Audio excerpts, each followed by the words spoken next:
नमस्कार प्रिय विद्यार्थियों, स्वागत है आज की क्लासेस में। आज की वीडियो में हम रीट पात्रता परीक्षा 2025 28 फरवरी थर्ड शिफ्ट का पेपर देखने वाले हैं। यानी आज का हमारा पेपर मनोविज्ञान, तो इस पेपर को अंत तक देखना है और अपने प्रश्न भी काउंट करने हैं ताकि आपके कुल कितने क्वेश्चन बन रहे हैं। आज की क्लास का हमारा पहला क्वेश्चन है, वह परीक्षण जिसमें वैधता व्यवहारिकता शामिल है कौन सा परीक्षण कहलाता है। 28 फरवरी यानी सुबह की पारी में ये हमारा पेपर में प्रश्न छपा था। तो इस प्रश्न का जो राइट आंसर है ऑप्शन नंबर ए, वस्तुनिष्ठ। ऑप्शन नंबर ए हमारा राइट आंसर है। नेक्स्ट क्वेश्चन, अनुभव प्रशिक्षण द्वारा व्यवहार में स्थायी परिवर्तन को दर्शाता है। अनुभव या प्रशिक्षण द्वारा व्यवहार में स्थायी परिवर्तन को दर्शाता है। तो इस प्रश्न का हमारा राइट आंसर था, वो था ऑप्शन नंबर सी, अधिगम।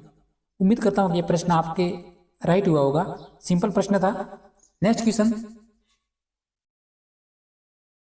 हमारा तीसरा प्रश्न मूल्यांकन से संबंधित प्रश्न था। मात्रा को मापने का संख्यात्मक सूचकांक कौन सा है अंक गणितीय शब्दों का प्रयोग करके, कौन सा था। तो इस प्रश्न का जो हमारा राइट आंसर था ऑप्शन नंबर बी, मापन। क्योंकि मापन है, जैसे एक विद्यार्थी का वजन 50 kg है तो उसके आधार पर हम आकलन करते हैं कि भाई इसका वजन ज्यादा है कम है। इसी प्रकार मूल्यांकन बराबर होता है मापन प्लस आकलन। तो प्रश्न में हमारा पूछा गया था कि मात्रा को मापने का संख्यात्मक सूचकांक, तो वो हमारा मापन। नेक्स्ट क्वेश्चन,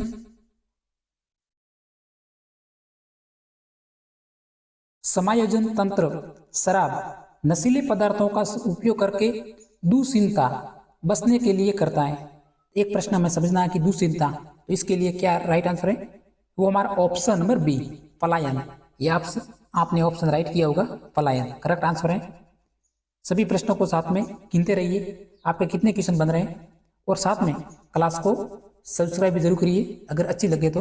नेक्स्ट क्वेश्चन, विकास जन्म से लेकर जीवन पर्यंत चलता है कौन सा सिद्धांत प्रतिपादित करता है। यह सिद्धांत पूछा गया था हमारे प्रश्न में मनोविज्ञान में। थोड़े मनोविज्ञान के प्रश्न साथियों सिंपल नहीं थे। एकीकरण का सिद्धांत, निरंतरता का सिद्धांत, परस्पर सिद्धांत, भविष्य उन्मुख सिद्धांत। हमारा राइट आंसर था option number B. Option number B हमारा करेक्ट आंसर था, निरंतरता का सिद्धांत। आपने ये प्रश्न राइट किया होगा। नेक्स्ट क्वेश्चन, स्वभाव का संबंध होता है।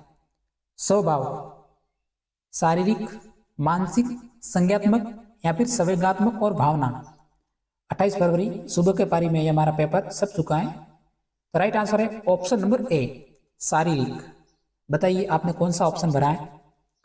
नेक्स्ट क्वेश्चन, बालक का प्रथम भाषात्मक विकास होता है। मनोविज्ञान के प्रथम टॉपिक से प्रश्न पूछा गया है, बालक का प्रथम भाषात्मक विकास। तो कौन सा, रोना, ध्वनि, बलबलाना, सांकेतिक या फिर पूर्व वाक्य। हमारा राइट आंसर था ऑप्शन नंबर ए, रोना या फिर ध्वनि। ऑप्शन नंबर ए हमारा राइट आंसर था। नेक्स्ट क्वेश्चन,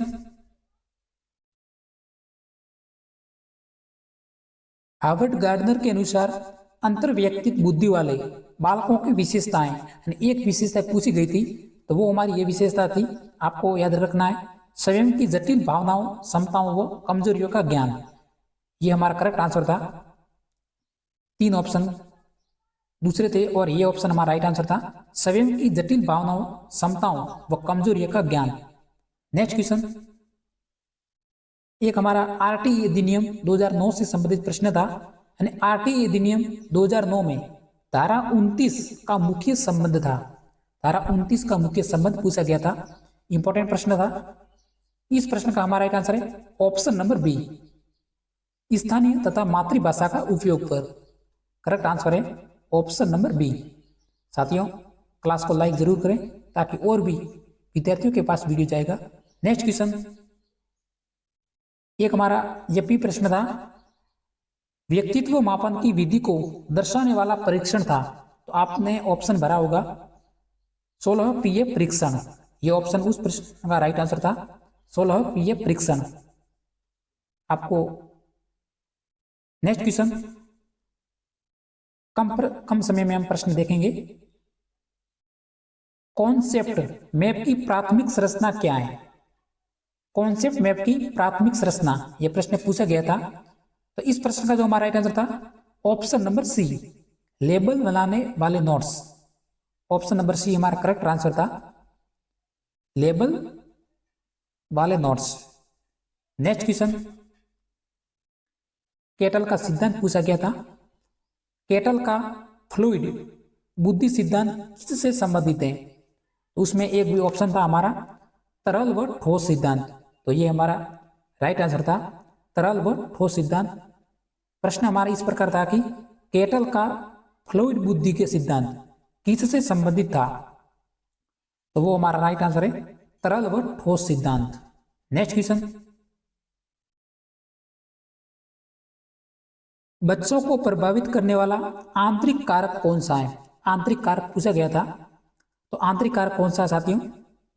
वो हमारा राइट आंसर है ऑप्शन नंबर डी, बुद्धि। बिल्कुल, ये सभी से 3 ऑप्शन से अलग प्रश्न है और ये भी हमारा राइट आंसर था, करेक्ट आंसर है बुद्धि। बताइए साथियों, ये प्रश्न आपने जरूर देखा होगा 28 फरवरी सुबह की पारी में, यानी थर्ड शिफ्ट। नेक्स्ट क्वेश्चन, उपलब्धि परीक्षण का प्रथम चरण कौन सा है? उपलब्धि परीक्षण का प्रथम चरण पूछा गया था। तो उसमें आपने ये ऑप्शन देखने को मिला होगा, उद्देश्यों का निर्माण। ये हमारा करेक्ट आंसर है, उद्देश्यों का निर्माण। नेक्स्ट क्वेश्चन, प्रधानमंत्री कौशल योजना की शुरुआत कब हुई थी? ये योजना पूछी गई थी, प्रधानमंत्री कौशल योजना। तो राइट आंसर है 2015। बताइए, ये आप क्वेश्चन आपके सही है। नेक्स्ट क्वेश्चन, उच्च प्राथमिक स्तर का बालक चिंतन नहीं कर सकता। तो दो ऑप्शन थे, मूर्त थे और एक अमूर्त। इन दोनों में से एक हमारा ऑप्शन राइट था। तो करेक्ट आंसर है हमारा अमूर्त चिंतन। उच्च प्राथमिक स्तर का बालक चिंतन नहीं कर सकता है, हमारा करेक्ट आंसर है अमूर्त चिंतन। Option number B right answer है। नेक्स्ट क्वेश्चन,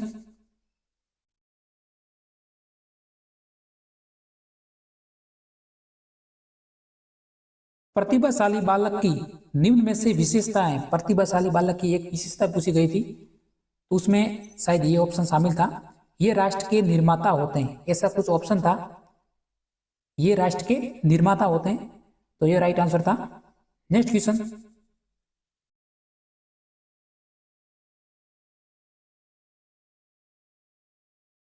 एक हमारा परीक्षण पूछा गया था, कार्ल रोजर्स 5E का संबंध था। तो उसमें साथ ही 3 ऑप्शन थे, मानवतावादी, निर्मितवादी और संरचनावादी। इन 3 ऑप्शन में से एक ऑप्शन शामिल था और ये तीनों के तीनों ऑप्शन राइट हैं। तो कोई भी एक था, क्योंकि कार्ल रोजर्स 5E का संबंध तीनों से, मानवता से, निर्मितवादी से और संरचनावादी से। पता नहीं कि इनमें से कौन सा ऑप्शन था, शायद ये मानवतावादी का हो सकता है। कार्ल रोजर्स 5E का संबंध, राइट आंसर था मानवतावादी। नेक्स्ट क्वेश्चन,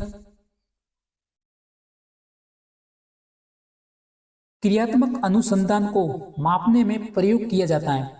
क्रियात्मक अनुसंधान को मापने में प्रयोग किया जाता है। तो करेक्ट आंसर था हमारा संबंधवाद टी। Option number C right answer है, संबंधवाद टी। नेक्स्ट क्वेश्चन, एनसीएफ 2005 का मुख्य उद्देश्य क्या था भाई? एनसीएफ 2005 का मुख्य उद्देश्य, तो करेक्ट आंसर था पाठ्यक्रम को बाहरी वातावरण से जोड़ना, परीक्षा प्रणालियों में लचीलापन व बोझ कम करना। बाकी तीनों ऑप्शन नेगेटिव थे, ये हमारा पॉजिटिव आंसर था, बिल्कुल करेक्ट आंसर था। सभी ने इस प्रश्न को राइट किया होगा। अगर सही पढ़कर किया होगा तो पाठ्यक्रम को बाहरी वातावरण से जोड़ना और परीक्षा प्रणालियों में लचीलापन व बोझ कम करना, करेक्ट आंसर है। नेक्स्ट क्वेश्चन, समायोजन से संबंधित प्रश्न है। समायोजन की परिभाषा पूछी गई थी, तो उनमें से जो उत्तर है हमारा, समायोजन व्यवहार व वातावरण दोनों में परिवर्तन है, ये ऑप्शन उसमें शामिल था, करेक्ट आंसर है। नेक्स्ट क्वेश्चन,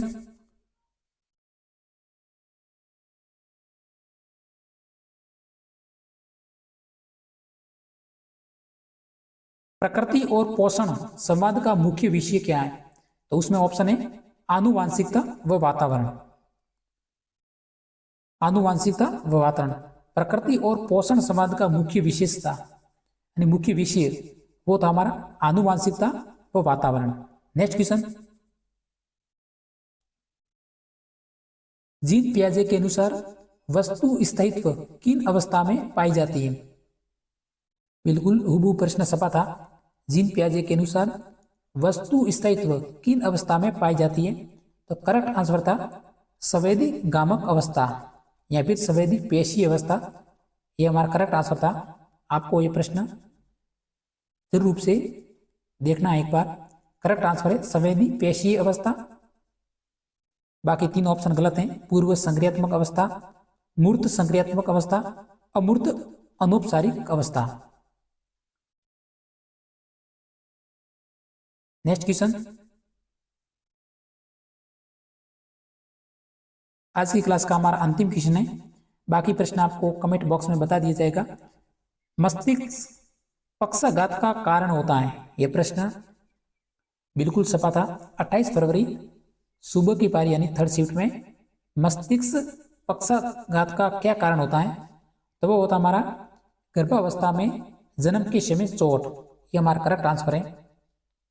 साथियों, आपको बताना है कि आपके इन 25 प्रश्न में से कुल कितने क्वेश्चन बन रहे हैं, जरूर बताना, क्योंकि पेपर थोड़ा सा लेंथी था।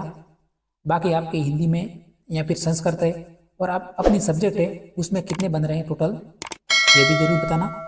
तो आज की वीडियो में इतना ही। तब तक मिलते हैं नेक्स्ट वीडियो में। जय हिंद।